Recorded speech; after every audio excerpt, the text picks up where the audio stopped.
Hello, अस्सलाम वालेकुम, welcome back to my channel. यार आज ना बहुत ही कोई सीरियस किस्म वाली वीडियो है, ठीक है।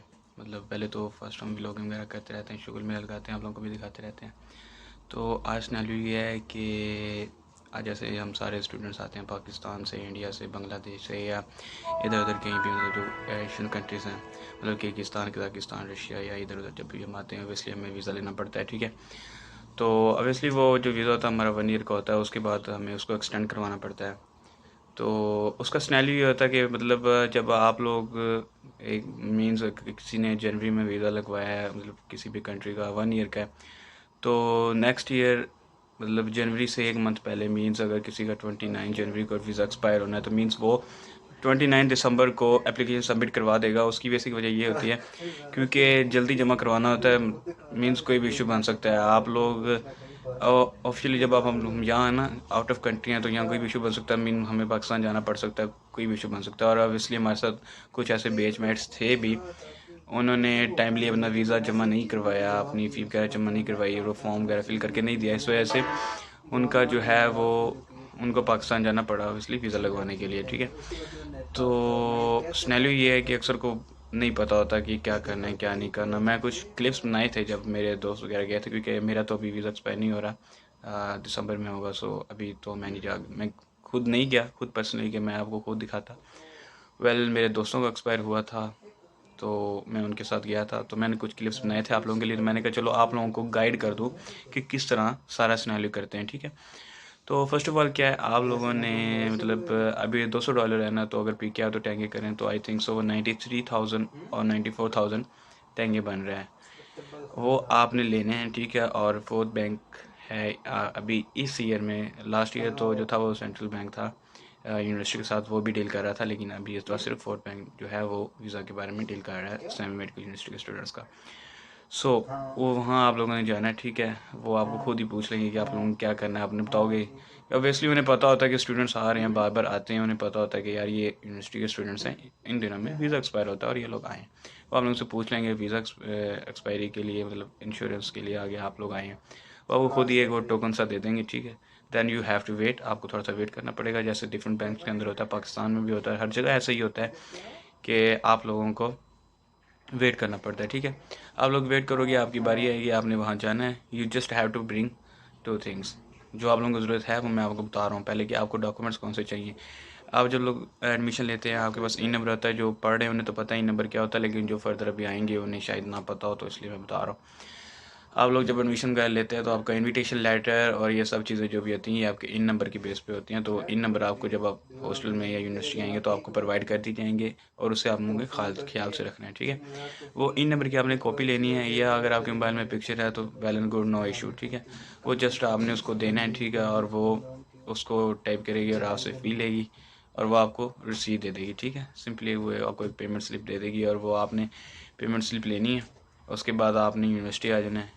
यूनिवर्सिटी में आपको एक फॉर्म मिलेगा, मैं आप लोगों को वैसे स्क्रीन पे दिखा दूंगा, लेकिन इस तरह का एक फॉर्म होगा, ठीक है। वो आप लोगों ने फिल करना है। और इसका ये सिनेरियो है कि आप लोगों ने इसमें कोई ओवर राइटिंग या समथिंग एल्स ऐसा वैसा कुछ नहीं करना। अगर ज़रा सी भी ओवर राइटिंग हो जाए ना तो आपका वो फॉर्म जो है ना, वो जो मैम ऑफिस में बैठी थी वही कह देती कि ये फॉर्म एक्सेप्ट नहीं होगा। सो दैट्स वाई आप लोग, अब हो सकता है कि मैम से इग्नोर हो जाए और आप लोग आगे आपका फॉर्म चला जाए, देन वहाँ से रिजेक्ट हो गया। इससे बेहतर है कि आप लोग ओवर राइटिंग ना करो, कटिंग मत करो, ठीक है। तो इस चीज़ से थोड़ा अवॉइड करना है। बाकी फॉर्म फिल किस तरह करना है वो सारा मैं आपको अभी दिखा दूंगा। ये करने के बाद आप लोगों को वो एक एक सेपरेट फॉर्म दिया जाएगा। वो जस्ट आपने नीचे यूनिवर्सिटी का रूम है वहाँ लॉयर के पास लेके जाना है और वो स्टैम्प कर देगा। उसके बाद आपने सिंपली रिटर्न कर देना है मैम को। उसके बाद आप लोगों का काम खत्म है। अब फॉर्म किस तरह फिल करना है, उसके अंदर क्या सिनेरियो है, वो मैं आप लोगों को अभी दिखा देता हूँ। अभी मैं आप लोगों को स्क्रीन पे ले जाऊँगा, ठीक है। वहाँ आपको सब लेट मी शो यू कि आप लोगों ने इसमें करना क्या है। सबसे पहली बात तो आप लोगों ने अपने ज़हन में ये रखनी है कि इसके सारे के सारे जितने भी लेटर्स हैं ना वो आप लोगों ने कैपिटल रखने हैं, ठीक है। अभी सबसे पहले यहाँ पर आ जाएगा सर नेम, ठीक है। अब देखो किसी का नेम फ़र्ज़ करें यहाँ पर ये मेरा फ्रेंड है, उसका नाम वकार इज़हार है, राइट। अब पासपोर्ट में क्या होता है, आप लोगों को इतना सबको पता ही होगा, ऑब्वियसली जो वीज़ा लगवाने का पीरियड है उसे इतना पता होगा कि सर नेम पहले आता है और जो फर्स्ट नेम है वो बाद में आता है, राइट। उसके बाद आपको अपनी जेंडर सेलेक्ट करना है, डेट ऑफ बर्थ सेलेक्ट करनी है, ठीक है। नेशनलिटी आप लोग पाकिस्तान लिखेंगे, place of birth and city आप लोग अपना जो आप पाकिस्तान में आपका यहाँ पैदा हुए हैं उस सिटी का नाम और अपना कंट्री पाकिस्तान लिखेंगे ऑब्वियसली, ठीक है। नेशनलिटी आप पाकिस्तान लिखेंगे अगर आप पाकिस्तान से हैं, अगर आप इंडिया से हैं तो आप अपनी इंडिया लिखेंगे, अगर मतलब आप बाय बर्थ वहाँ से हैं तो। देन आप लोगों को क्या करना है, ये मैरिटल वाला कॉलम है ये आप लोगों को फिल नहीं करना, राइट। उसके बाद आप लोगों ने यहाँ नीचे आ जाना है जहाँ पर लिखा हुआ है योर परमानेंट होम एड्रेस, ठीक है। यहाँ पर आप लोग अपना जितना भी परमानेंट एड्रेस होगा पाकिस्तान में वो लिखेंगे, उसके बाद अपना टेलीफोन नंबर लिखेंगे, राइट। देन आप लोगों ने क्या करना है, नीचे आ जाना है, ठीक है। यहाँ पर आप लोगों ने लिखना है type of password, obviously ordinary, ठीक है, क्योंकि आप लोग वर्क वीज़ा पे नहीं आए हैं, आप स्टूडेंट वीज़ा पे आए हैं, सो आपका पासवर्ड ऑर्डिनरी है, राइट। देन उसके बाद आप लोगों ने लिखना है, जो नीचे आप लोग देख रहे होंगे कि नंबर पूछ रहे हैं, ठीक है। यहाँ पर आप लोगों का पासपोर्ट नंबर आएगा, राइट।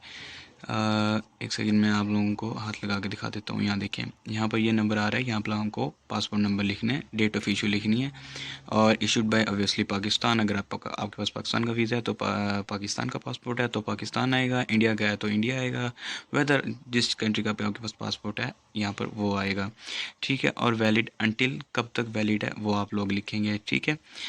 उसके बाद नीचे वो कह रहा है for person who lives outside the country have you got the permission to return to the country. So obviously yes, हमारे पास परमिशन है क्योंकि हम लोग परमिशन लेके ही आए हुए हैं, ऐसे नहीं आए हैं, ठीक है। सो हम लोग अगर यहाँ से हमारा वीज़ा एक्सपायर होता है तो हम पाकिस्तान जा सकते हैं, हमारे पास परमिशन है, हमारे पास पाकिस्तानी पासपोर्ट है, इसलिए हम यहाँ पर यस लिखेंगे, ठीक है। उसके बाद आप लोगों ने जो नीचे देखने हैं वहाँ पर आप लोगों ने अपना वो लिखना है वीज़ा नंबर, ठीक है।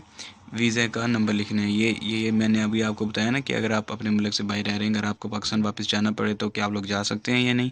तो इसके ऊपर यस लिखने के बाद आप लोगों ने फर्दर ये लिखना है कि वो कह रहे हैं कि आप लोगों के पास कोई वैलिड डॉक्यूमेंट है। अब इसके अंदर जो वैलिड डॉक्यूमेंट वो आपका वीज़ा है, ठीक है। वीज़ा जो होगा वो उसके ऊपर जो नंबर होगा वो हमने यहाँ लिखना है, ठीक है। वीज़ा नंबर लिखेंगे और साथ में हम उसकी वैलिडिटी लिख देंगे कि वो कब तक वैलिड है, ठीक है। उसके बाद वीज़ा वैलिडिटी लिखने के बाद जब हम नीचे जाएंगे उसके बाद हम लिखेंगे have you visited the Republic of Kazakhstan, obviously yes. And then उसके बाद आप लोगों ने लिखना है कि आप लोग कजाकिस्तान क्यों आए। ये जो आप लोगों ने लिखना है ना, have you visited the Republic of Kazakhstan, because आपने 1 साल गुजार लिया, so yes, okay. Yes indicate the date and the purpose of visit, हम स्टडी करने के लिए आए हैं। और इसके बाद जो डेट, यहाँ पर जो ये कॉलम है ना ये बहुत इंपॉर्टेंट है, yes indicate the date and purpose of visit, ठीक है। आप लोगों ने विज़िट किया, यस किया, क्यों किया, स्टडी के लिए किया, ओके। जिस डेट को आप, अगर आपकी टिकट है अलमाती की तो अलमाती जिस दिन आप लोग लैंड हुए वो आपके पास वीज़ा के पास स्टैंप होगी, ठीक है। वहाँ से आपको पता चल जाएगा कि आप लोग अलमाती, अगर आप फॉरगॉट कर देते हैं कि किस दिन हम यहाँ आए थे, ठीक है, वो आपने डेट लिखनी है। अगर आप नूर सुल्तान लैंड हुए थे तो नूर सुल्तान की आपने वो डेट लिख देनी, नूर सुल्तान मेंशन नहीं करना, जस्ट आपको डेट मेंशन करनी है कि आप किस दिन यहाँ आए थे, राइट। उसके बाद आप लोग नीचे लिखेंगे just wait a second, inviting organizing address, ठीक है। यहाँ पर आप लोगों ने लिखना है Semey Medical University Abaya Street 103, ठीक है। यहाँ पर लिखा होगा इनवाइटिंग ऑर्गेनाइजिंग एड्रेस, राइट।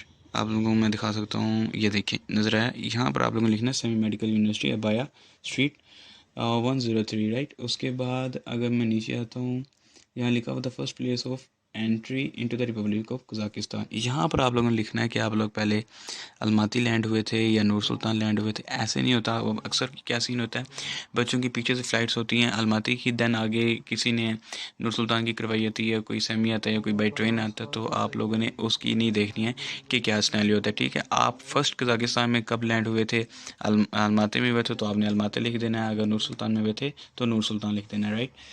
सो अब इसके बाद नीचे वो लिख रहा है टेम्परेरी एड्रेस इन कजाकिस्तान। सो आप लोगों का एड्रेस, जाहिर सी बात, आप 1 साल यहाँ रहते हैं, 2 साल रहते हैं, 3 साल रहते हैं, 4 साल रहते हैं या 5 साल रहते हैं, अपनी पूरी डिग्री जब तक 6 साल तक कंप्लीट करते हैं, सो तब तक आपका ये टेम्परेरी एड्रेस जो आपका हॉस्टल होगा, अगर आप हॉस्टल में रह रहे हैं तो हॉस्टल में, अदरवाइज़ जो आपका एड्रेस होगा आपको यहाँ मेंशन करना होगा, ठीक है। अगर मैं इसकी अपोजिट साइड पे जाता हूँ, ठीक है, यहाँ पर कोई ख़ास इतना काम नहीं है लेकिन फिर भी बताना बहुत ज़रूरी है। अब सबसे पहले लिखा होगा who is paying for your cost and travelling for your living in Kazakhstan. Obviously parents, क्योंकि पेरेंट्स ही हमें पढ़ा रहे हैं, ठीक है। अगर कोई आपका कोई और है तो आप लिख सकते हैं, ठीक है, ऐसी कोई बात नहीं है। So have you got an insurance for the period of your stay? Obviously no, आपको यहाँ पर नो लिखना है, ठीक है, हमें ये बताया गया है। फर्दर जब आप ये वीडियो देखें उस टाइम क्या सिचुएशन होती है, you have to confirm, okay. In case of transit from Kazakhstan, have you got any entry visa or resident purpose? No. अगर हम यहाँ से हमारा वीज़ा एक्सपायर हो जाता है, हम वीज़ा नहीं लगवाते, तो इसलिए हमें पाकिस्तान जाना पड़ेगा, हमारे पास कोई रेजिडेंसी परमिट नहीं है, ओके। देन नीचे आप लोगों को यहाँ पर अपने साइन कर देने हैं, so that's your form is complete, okay. और यहाँ पर आपको अपनी पासपोर्ट की फ़ोटो एडजस्ट कर देनी है। और अभी आप लोगों की मैं तसल्ली के लिए सिर्फ आप लोगों को एक फॉर्म दिखा देता हूँ, just for a second, for the sake of आप लोगों का जो है इंफॉर्मेशन वो आप लोगों का क्लियर हो जाए। सो you can check this like this, you have to form fill without any mistake. So I hope आप लोगों को ये वीडियो अच्छी लगी होगी, और आप लोगों को वीडियो अच्छी लगी और इन्फॉर्मेटिव लगे, so don't forget to like and share and subscribe the channel, and इस वीडियो को शेयर करें ताकि दूसरे लोगों को जिनको नहीं पता उनको भी पता चल सके। So thank you, अल्लाह हाफिज़।